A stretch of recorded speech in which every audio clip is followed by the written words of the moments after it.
Hey, what's up? This is Jason Joe, and welcome to episode 180 of GSD. GSD Daily.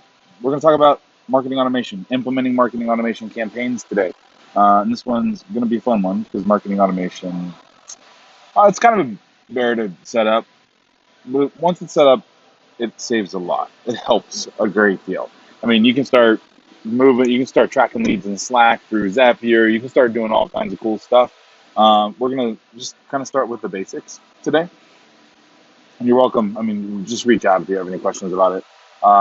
But basically, marketing automation is this idea that your customers should always be in some sort of a funnel, in some sort of an automation that they're getting emails, they're getting SMSs, they're getting calls, even calls are manual, but they're getting postcards, they're getting letters, they're going to blog posts. Like they're always being dripped a piece of content.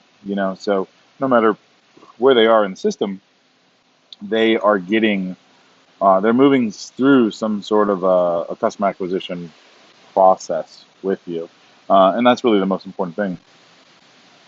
Because at the end of the day, you want them moving towards doing business with you. That's what automation is all about. So there's lots of different pieces of software where you can set up marketing automation up. There is Infusionsoft, which is a bear. It's a good piece of software, but it's kind of chaotic to set up. There's Active Campaign, there's Ontraport, there's Go High Level, there's to some degree Mailchimp. There's just so many of them. So Marpost, there's so many different marketing automation platforms, and sometimes you got to pull two or three of them together. It just largely depends on what you're looking for. If you're looking for sales workflow stuff, you're probably not going to choose something like Active Campaign primarily.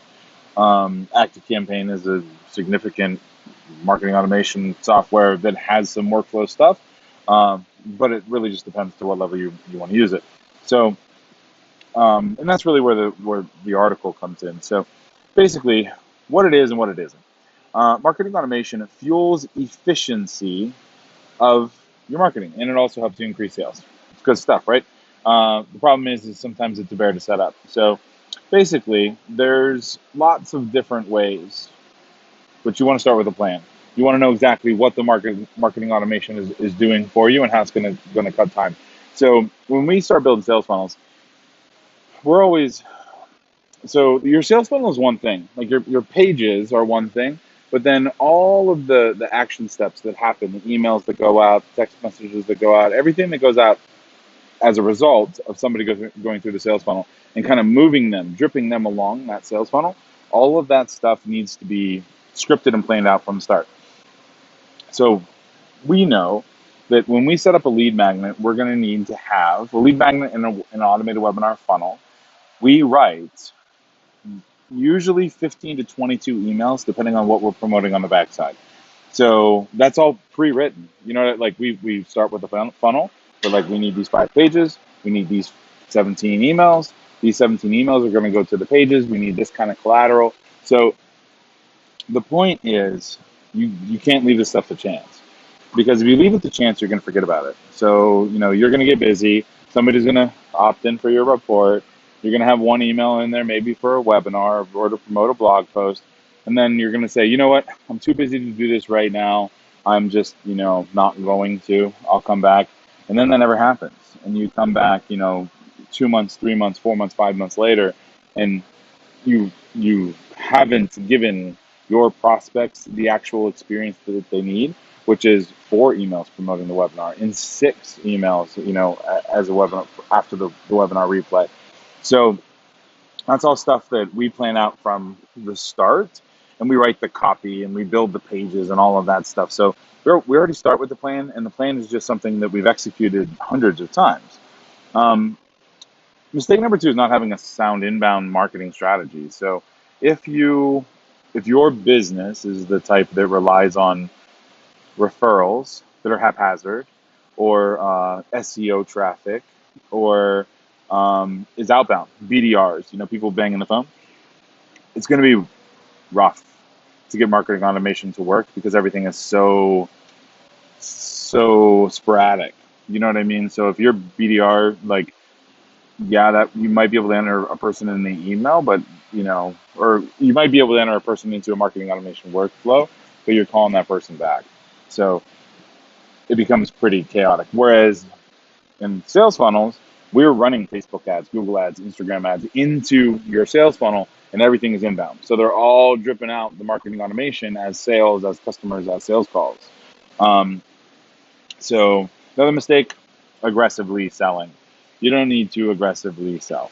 Um, most anything that you do is going to be a consultative sales process, something where you're basically interviewing your client and you're arriving at the offer which they should become a member or become or buy. That's a consultative sales process. Don't be aggressive with this. Don't be aggressive with the inbound side. Don't be aggressive with the marketing automation.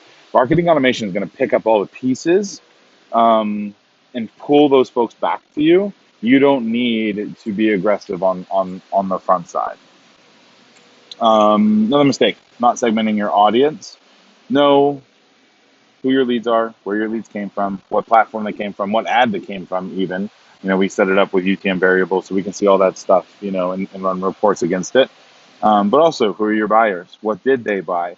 Making sure that you take your buyers out of your prospect list. Like this is all kind of one-on-one level stuff, but it's really important from a marketing automation standpoint that you do it once. Because when you do it once, and then it's usually good forever. And don't forget, you're not a robot. You know, you're not a robot. Make sure that all of your content has a call to action. So every email needs to link somewhere, have a button somewhere.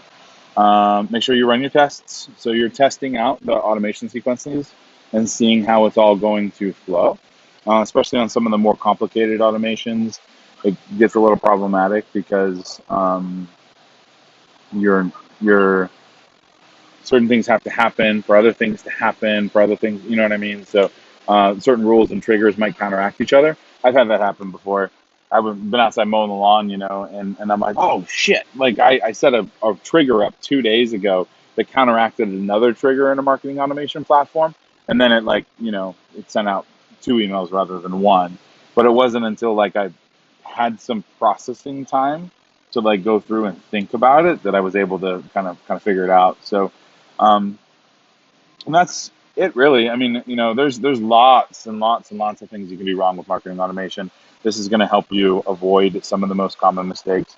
But we're always here to help. So go to doneforyou.com/start. Go ahead and fill out the little form.